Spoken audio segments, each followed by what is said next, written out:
Vale ressaltar que o instrumento Tentaga possui um template que explica como fazer a aplicação de cada um dos 10 itens. Toda vez que você tiver dúvida, ou mesmo antes de começar as aplicações da nossa pesquisa, vale a pena você ler. É um documento de poucas páginas e que explica item a item como fazer a aplicação de cada um dos instrumentos. Algumas dúvidas frequentes em relação ao uso de medicamentos contínuos. Vamos lembrar que medicamentos que a gente considera às vezes que não deveriam fazer parte da receita ou da contagem que a gente faz, como vitaminas, fitoterápicos, devem sempre ser considerados como medicamento de uso contínuo.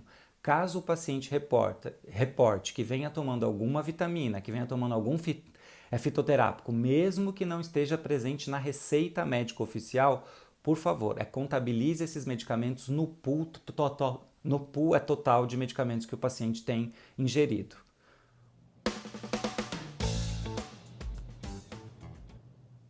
Uma outra dúvida muito frequente que a gente tem quando aplica o item número de medicamentos em uso é quando o paciente usa medicamentos que são comprimidos combinados. Isso é muito comum, por exemplo, na terapia antihipertensiva, que o paciente ele pode, por exemplo, usar um inibidor da ECA com diurético, ou mesmo entre os pacientes com HIV na terapia antirretroviral. Várias das opções terapêuticas hoje combinam 2 ou 3 medicamentos antirretrovirais.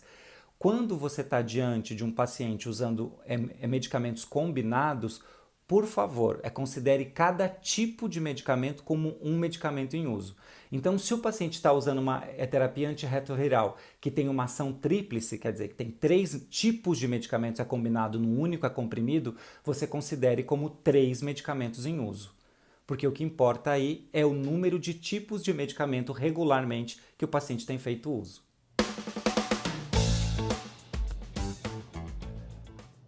Algumas dúvidas bastante frequentes em relação ao 10-Point Cognitive Screener, que é o 10CS, por exemplo, em relação à fluência verbal. Algumas pessoas têm dúvida de como pontuar o número de animais que o paciente falou em 1 minuto. Vamos lembrar que quando o paciente fala cavalo, cavalão, cavala, cavalinho, ele está usando a mesma palavra, até palavras que não existem, para pontuar um único animal. Isso só vale 1 ponto, porque a semântica é a mesma, você não mudou nada. É diferente do paciente que fala cavalo, égua, boi, bezerro, vaca. Nesse exemplo do boi, bezerro, vaca, são 3 palavras com semântica diferente, pontua 3 pontos. No exemplo de você falar cavalo e égua, são 2 palavras com semânticas distintas, pontua como 2 pontos. Já no exemplo cavalo e cavalinho, é a mesma semântica, pontua apenas uma única vez. Lembrando que ao longo do 1 minuto você pode estimular que o paciente venha a falar mais animais caso ele comece a parar de falar ou desista antes do 1 minuto terminar. Você pode estimular o paciente também.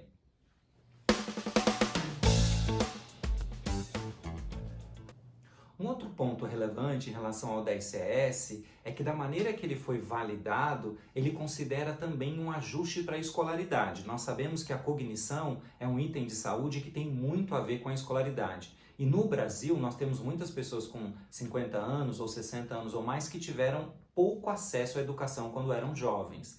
Nesse caso, para os indivíduos que são analfabetos ou que não tiveram nenhum ano de educação formal, ao final da realização do 10CS, você pode somar 2 pontos extras.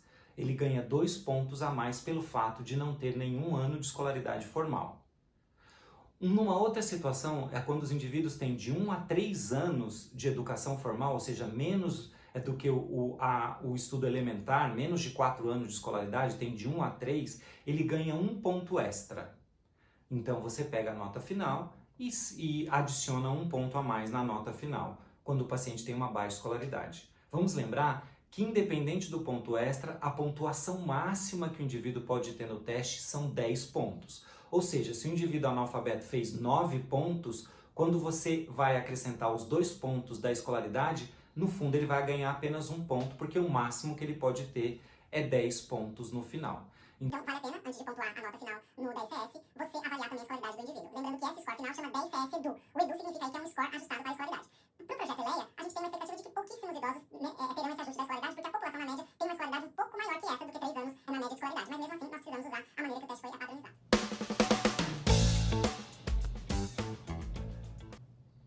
Existe apenas uma nuance em relação à avaliação nutricional que a gente tem que estar atento. Para alguns pacientes, o simples fato de levar ele até uma balança antropométrica e avaliar o peso e a altura é algo que ofereça muito risco por uma instabilidade muito grande, por uma imobilidade, um paciente que usa uma cadeira de rodas. A gente considera que isso vão ser situações extremamente menos frequentes no dia a dia da nossa pesquisa. Mas quando você se deparar com relação a isso, a gente vai ter um plano B. A gente vai substituir o índice de massa corpórea pela circunferência da panturrilha. E aí nós vamos medir então a circunferência da panturrilha com o paciente sentado, com a perna numa posição de 90 graus em repouso. Você avalia a maior circunferência da panturrilha, normalmente da panturrilha esquerda, e você avalia então qual a circunferência que tem.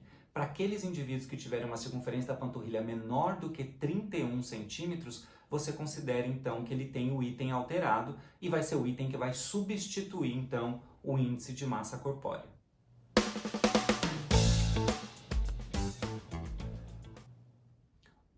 Vale uma ressalva que muitas pessoas ficam perguntando, mas quantos metros o paciente ele deve caminhar?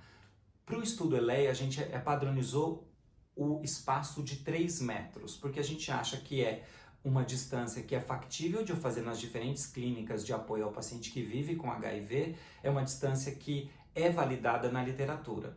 Alguns estudos fizeram com 4,5 metros, mas a literatura mostra que tanto faz se você vai avaliar o paciente com 4,5 metros ou com 3 metros. O que vale é você utilizar-se de algo padronizado e calcular o tempo que o paciente mediu, e esse tempo é usado para calcular a velocidade de marcha, que é em metros por segundo. No ELEA, a gente vai usar então a quantidade de tempo que o paciente usou para caminhar 3 metros, e é isso que vai ser a padronização do nosso estudo.